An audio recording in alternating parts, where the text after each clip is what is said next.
നമ്മളുടെ സ്വന്തം മഞ്ജു UP അഴിയൂരിലെ 5ാം ക്ലാസ്സിൽ പഠിക്കുന്ന വിദ്യാർത്ഥിനിയാണ്. നമ്മൾ കൊറോണ കാലമായി സ്കൂളിലേക്കും പോയിട്ടില്ല.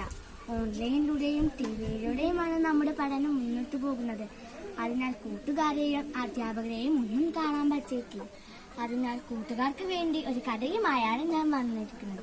കഥയുടെ പേരാണ് കരടി പറഞ്ഞ സ്വകാര്യം. നമുക്ക് കഥയിലേക്ക് കടക്കാം. ഒരിക്കലൊരു നായാട്ടുകാരൻ നായാട്ടിന് പോവുകയായിരുന്നു. കൂടെ തന്റെ സുഹൃത്തിനെയും കൂട്ടിക്കൊണ്ടുപോയി.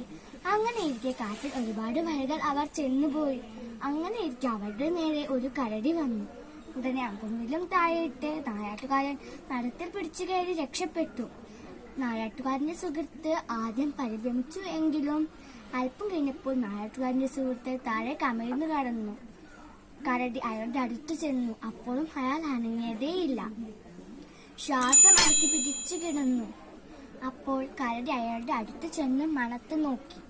അയാൾക്ക് ജീവനില്ലെന്ന് കരുതി. അയാളെ ഒന്നും ചെയ്യാതെ കരടി അയാളുടെ വഴിക്ക് പോയി.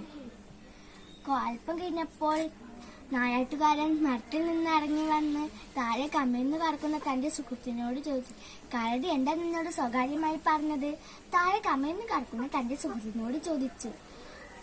നമ്മുടെ സ്വന്തം രക്ഷയ്ക്ക് വേണ്ടി മാത്രം പോരാടുന്ന കൂട്ടുകാരെ നമ്മൾ ഉപേക്ഷിക്കണം.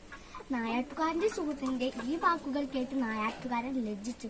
നമ്മുടെ രക്ഷയ്ക്ക് വേണ്ടി മാത്രമല്ല, നമ്മൾ നമ്മുടെ കൂട്ടുകാരുടെയും എല്ലാവരുടെയും രക്ഷയ്ക്ക് വേണ്ടിയും പോരാടും.